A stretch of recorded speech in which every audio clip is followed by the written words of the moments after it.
मुझे तो जब मालूम हुआ कि अवामी मसाइल जहाँ हल नहीं हो रहे होते हैं, महकमे जो है उनके साथ कोऑपरेट नहीं कर रहे होते, पुलिस के साथ अवाम को बड़े इश्यूज होते हैं कि जी हम शिकायत लेके गए, एफआईआर दर्ज नहीं हो रही, तो हम यही सोचते थे कौन सी वो जगह होगी, कौन सा वो मकाम होगा जहाँ पे इन इश्यूज को एड्रेस किया जा सके। तो जब हमें मालूम हुआ कि और 1366 इसका एक हेल्पलाइन नंबर भी है, तो ये तो आवाम के लिए बड़ी अच्छी चीज है। और हम आपके मशहूर है कि आपने वक्त दिया ताकि आवाम तक ये बात पहुंच सके हमारे इस नेटवर्क से। मैं चाहूंगा इब्तिदा में जरा इसके हवाले से थोड़ा सी आप इंट्रोडक्शन। मैं जिस तरह आपने अपने इंट्रो में कहा कि लोगों की रसाई और सुनवाई बहुत कम होती है, वो बिल्कुल दुरुस्त है कि आम शहरी जो है वो कराची का हो या पूरे सिंध का हो, तो परेशान तो लोग बहुत हैं। और वो पुलिस के हवाले से अगर जो कंप्लेंट्स होती हैं, ज़ाहिर है उसमें भी लोगों को बड़ी परेशानी होती है। जैसे आपने बताया एफआईआर के रजिस्ट्रेशन हो या कोई क्राइम अगर हो जाए शहर में, तो उसकी रिपोर्टिंग करने के लिए बड़ा, मेरे ख्याल में एक शख्स जो है एक दफ़ा नहीं, वो 2-3 दफ़ा नहीं 10 दफ़ा सोचता है कि थाने में जाऊं तो क्या होगा मेरे साथ। और यही वजह थी कि सीपीएलसी की जो बुनियाद है इसी वजह से पड़ी थी।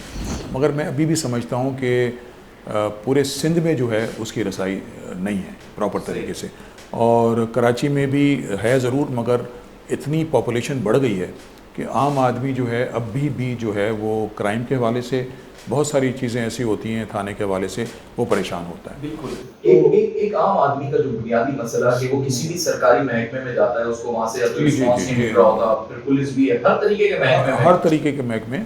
और इस तरह ये जो पीजीआरसी इसका जो स्कोप है या इसका वो बड़ा है इसका, और इसमें वो क्राइम के हवाले से हो, वो पुलिस के ख़िलाफ़ हो, या कोई भी ऐसी शिकायत हो जिसमें अगर वो कोई मतलब हैरेसमेंट है या कोई इस तरह की चीज़ हो गई है उसके साथ। मगर उसके अलावा अगर और डिपार्टमेंट्स हैं जिसमें आपका के इलेक्ट्रिक है या बिजली के जो मसाइल हैं या पानी का मसला है या आपका KWSP के साथ है, कराची के हवाले से मैं बोलूँगा, वरना हैदराबाद हो, लाड़काना हो, सक्कर हो, आपकी जो सुई गैस के अगर इश्यूज़ हैं, आपके अगर स्टेट बैंक के साथ कोई इश्यूज़ हैं, आपके रेवेन्यू डिपार्टमेंट के साथ कोई इश्यूज़ हैं, आपको अगर माली मदद चाहिए, एहसास प्रोग्राम जो है वो भी हमारा पीजीआरसी जो है इसको देखता है।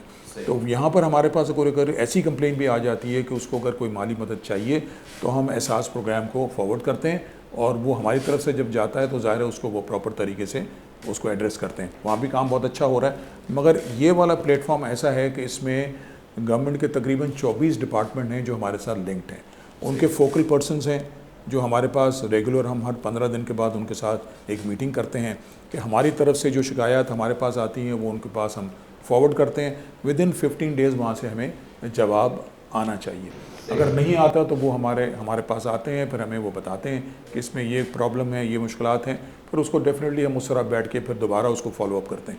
तो जो कंप्लेनेंट है उसको हम बताते हैं कि फॉलोअप में क्या हुआ, तो एटलीस्ट ये है कि उसकी सुनवाई होती है और आगे मामला बढ़ता भी है। और बहुत सारे इश्यूज़ जो हैं वो हमारे इस वाले एक्शन से या हमारे इस पीजीआरसी की वजह से उनके मसले मसाइल हल हो जाते हैं। एक ऑल्टरनेट या एक सेकंड सपोर्ट के तौर पर एक ये पीजीआरसी काम करती रहेगी, और इसमें लोगों का कॉन्फिडेंस भी बढ़ेगा।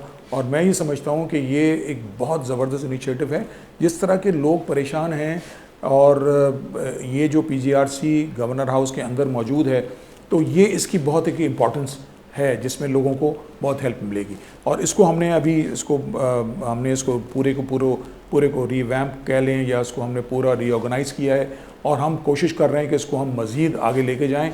मगर अगर जो दरख्वास्त है जिसमें अगर आपको जो कंप्लेन ऐसी है जिसमें दरख्वास्त की ज़रूरत है, तो वो आपने दरख्वास्त जमा करानी होगी। हमारे गेट नंबर 4 से आपको आना होगा, वहीं पर आपका हमारा सेटअप बना हुआ है, वहीं पर आपने अपनी दरख्वास्त देनी होगी और फौरी तौर पे उस पर एक्शन होगा। और विदिन 15 डेज़ हम उसका जवाब भी आपको देंगे कि इसका क्या रिज़ल्ट आया। कुछ ऐसे लोग भी आ जाएंगे, हो सकता है पहुँच जाएँ और कहें जी हमें तो दरख्वास्त लिखनी नहीं आती, तो वो दरख्वास्त भी लिख के देंगे उनको हम।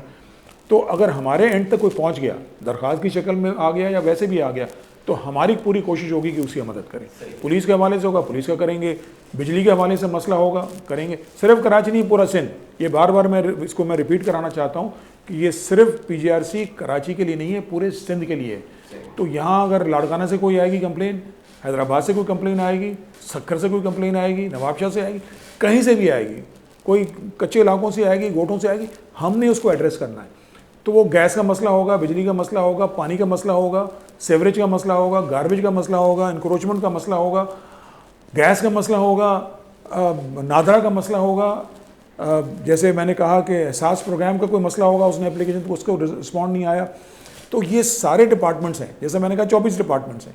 तो गवर्नमेंट के जो डिपार्टमेंट हैं एक्सेप्ट फॉर जुडिशरी जो आपने मेंशन किया, ये जितने डिपार्टमेंट्स हैं ये सारे के सारे जहाँ पर कंप्लेनेंट आएगा हम उसको फॉरवर्ड करेंगे। हमारी रिक्वेस्ट उन डिपार्टमेंट से भी है। मैं अगेन हम नहीं चाहते हैं कि हम कोई टेक ओवर या हम कोई इस तरह काम करना चाहते हैं। हमारी रिक्वेस्ट, हम भी उनको जो हमारी जो कंप्लेंट फॉरवर्ड होती है तो मैं उन डिपार्टमेंट से भी रिक्वेस्ट करता हूँ कि जनाब प्लीज़, अब जैसे अब उनके फोकल पर्सनस हैं, उनके साथ हमारी हर 15 दिन के बाद मीटिंग होती है, तो उनसे भी हम रिक्वेस्ट कर रहे हैं। हम हमारा बिहेवियर या हमारा जो अप्रोच है वो हमारा यही है कि हमने काम, मगर डिपार्टमेंट्स की भी कुछ मतलब होती हैं, कुछ मुश्किलात होती हैं या कुछ लिमिटेशंस होती हैं, वो यहाँ तक काम कर सकते हैं, आगे वो रिजॉल्व नहीं हो सकता इशू, मगर एटलीस्ट वो एड्रेस होना चाहिए। तो हम अपने जो गवर्नमेंट के डिपार्टमेंट्स हैं माशाल्लाह वहाँ पर अच्छे लोग बैठे हुए हैं, उनसे भी उम्मीद रखते हैं कि जो हमारी तरफ से कंप्लेन आए तो वो उसको प्रॉपर तरीके से एड्रेस करें।